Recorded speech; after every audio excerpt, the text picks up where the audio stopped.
Buenos días, me llamo Mustafa Cissé y vivo en Burgos desde el año 2001, así que llevo 22 años en Burgos. Me considero un burgalés más y soy casado, tengo 2 hijos y ahora mismo estoy dando clases de francés como autónomo. Me dedico a dar clases de francés y también soy presidente de la Asociación África Camina, que puse en marcha el año 2010 y estamos llevando proyectos de cooperación en Senegal, que es mi país de origen. Mi situación, mi trayectoria no es atípica, ¿no?, como los demás. Es verdad que tenía una situación bastante buena en Senegal, que era jefe de producción de una fábrica de jabón. Lo que pasa es que tenía unas inquietudes, ¿no? Quería descubrir más cosas, quería dar otra vuelta a mi vida y quería también ver un poco la manera y cómo Europa llegó a desarrollarse, ¿no? Porque mi pregunta era que ¿por qué África, a pesar de todos sus recursos, ¿no?, naturales y humanos, no llegaba a desarrollarse?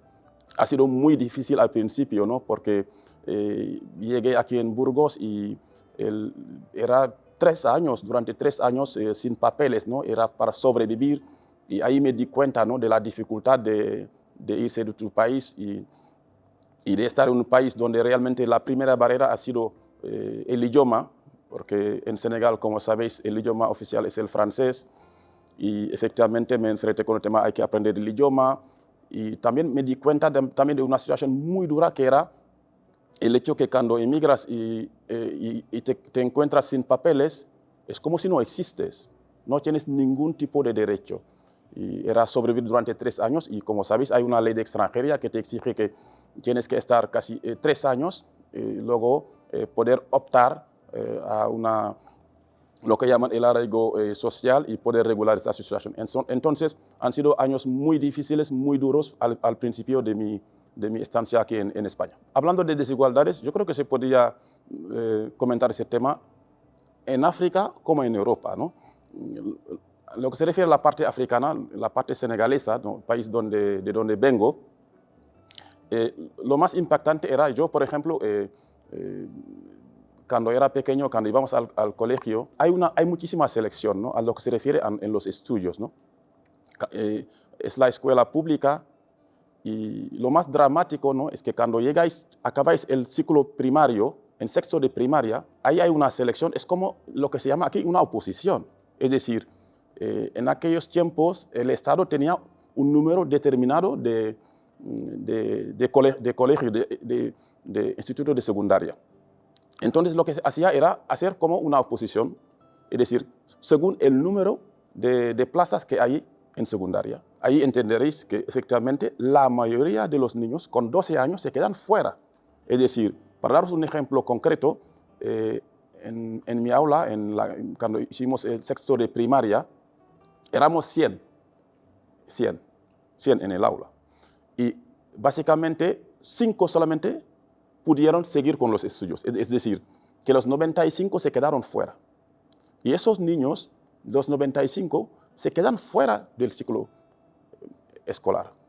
Y ya no tienen ningún tipo de oportunidad. Y eso es una desigualdad tremenda, ¿no? Sobre todo que los únicos que podían seguir con los estudios eran niños, por ejemplo, de familias que tenían un poco de dinero, que les podía llevar en el privado, ¿no?, en la escuela privada. Entonces, pues eso sí, yo creo, desde mi punto de vista, es un drama. Es un drama de que, por ejemplo, niños con 12 años o 13 años se encuentran en la calle y la mayoría de las veces pues, están en talleres de ebenistas, de sastre, supuestamente para aprender un oficio, y en realidad son niños que están usando ahí para trabajar. La salud no es universal tampoco ahí, ¿no? Entonces también es un problema si realmente eres pobre. Hablando de Europa, de España concretamente, que el país que conozco bastante bien, aquí, por ejemplo, lo que más me llama la atención cuando llegué aquí es justamente que lo viví en mis propias carnes, ¿no? Es decir, cuando la persona, la ausencia de papeles, de tarjeta de residencia. En ese caso, por ejemplo, el inmigrante es como si no existe. Es que dicen, es una persona ilegal. Y nosotros pensamos que no hay un ser humano ilegal, es solamente una falta administrativa. Y esta persona carece de todos los derechos, no tiene ningún tipo de derecho. Y otras desigualdades son un poco, el tema es un poco también, ahí sí que hace falta un cambio de mentalidad. Bueno, es verdad que a lo largo de los años las cosas han ido cambiando, pero estoy hablando del tema laboral, ¿no? El tema laboral, el acceso al trabajo, es verdad que efectivamente muchos inmigrantes tienen problemas de reconocimiento de sus diplomas, pero también efectivamente están muchas veces discriminados porque no les ofrecen los peores trabajos, ¿no? que ocupan. Y eso sí que son desigualdades que hemos visto también a la hora del acceso a la vivienda y todo esto. Yo creo que las principales demandas de las personas migrantes es verdad que son muchas, ¿no? Podemos empezar con la regularización, ¿no? Porque muchas veces la primera inquietud del inmigrante cuando llega es regularizar su situación y muchas veces es muy, muy complicado, ¿no? Hay países que ni siquiera existen ley de extranjería. En España tenemos la suerte de que haya una ley de extranjería, aunque efectivamente el inmigrante tiene que esperar como 3 años, como dije antes, para poder tener la posibilidad de regularizar su situación. Y luego está también el acceso a un trabajo digno, básicamente, ¿no? Porque si ves un poco, en general, los inmigrantes ocupan los peores trabajos, ¿no? Los trabajos más penosos. Y lo que hace también que cuando hay crisis, muchas veces son los primeros que pierden su empleo. Estoy hablando de la construcción, de la agricultura y demás. Y hay más temas también, ¿no? El tema del acceso a la vivienda. Y muchas veces no se dice, pero los inmigrantes muchas veces tienen muchísima dificultad, ¿no? Por prejuicios, por por un tema de muchas veces prejuicios, básicamente, ¿no? Que efectivamente no tienen acceso, porque tienen dificultades, ¿no? A la hora de alquilar hasta un piso, que debería ser una cosa muy, muy, muy sencilla. Así que efectivamente son esos problemas realmente que los inmigrantes encuentran. Creo que hace falta un cambio de mentalidad, ¿no?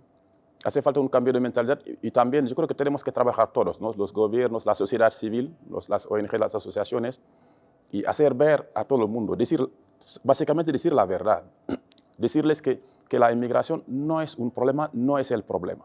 Y muchas veces es lo que se traslada en los medios de comunicación. Al contrario, la inmigración forma parte de la solución. Y es una oportunidad, ¿no? Para países como España, es un país de Europa, la inmigración puede ser una oportunidad de desarrollo en todos los ámbitos, económico, social, cultural y tal. Y hay que aprovecharla. Los inmigrantes, los que llegan, son gente jóvenes. Entonces hace falta un cambio de mentalidad. Eso para empezar. Y segundo también, la legislación. Porque la regularización de los inmigrantes, no puedes tener a 2 millones de inmigrantes ilegales que están en una situación administrativa irregular y que son gente joven y luego que no te sirven porque no van a irse del país. Entonces, no me parece ni muy inteligente no buscar una alternativa de poder regularizar. Es verdad que efectivamente se están dando pasos muy interesantes, ¿no? En tema de, hay una nueva ley de extranjería que efectivamente entró en vigor en agosto, en el verano pasado, y eso, por ejemplo, contempla una nueva figura que es el arraigo para la formación. Es una figura bastante interesante porque te permite al inmigrante, efectivamente muchos inmigrantes carecían de formación o de capacitación.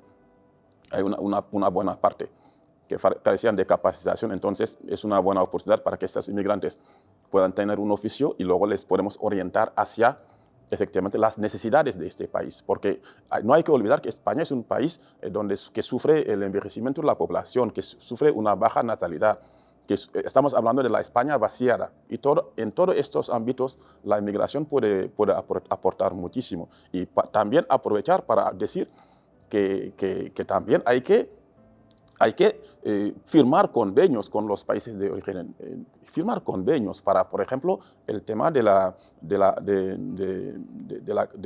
los diplomas, la convalidación de los títulos. Y eso es importantísimo.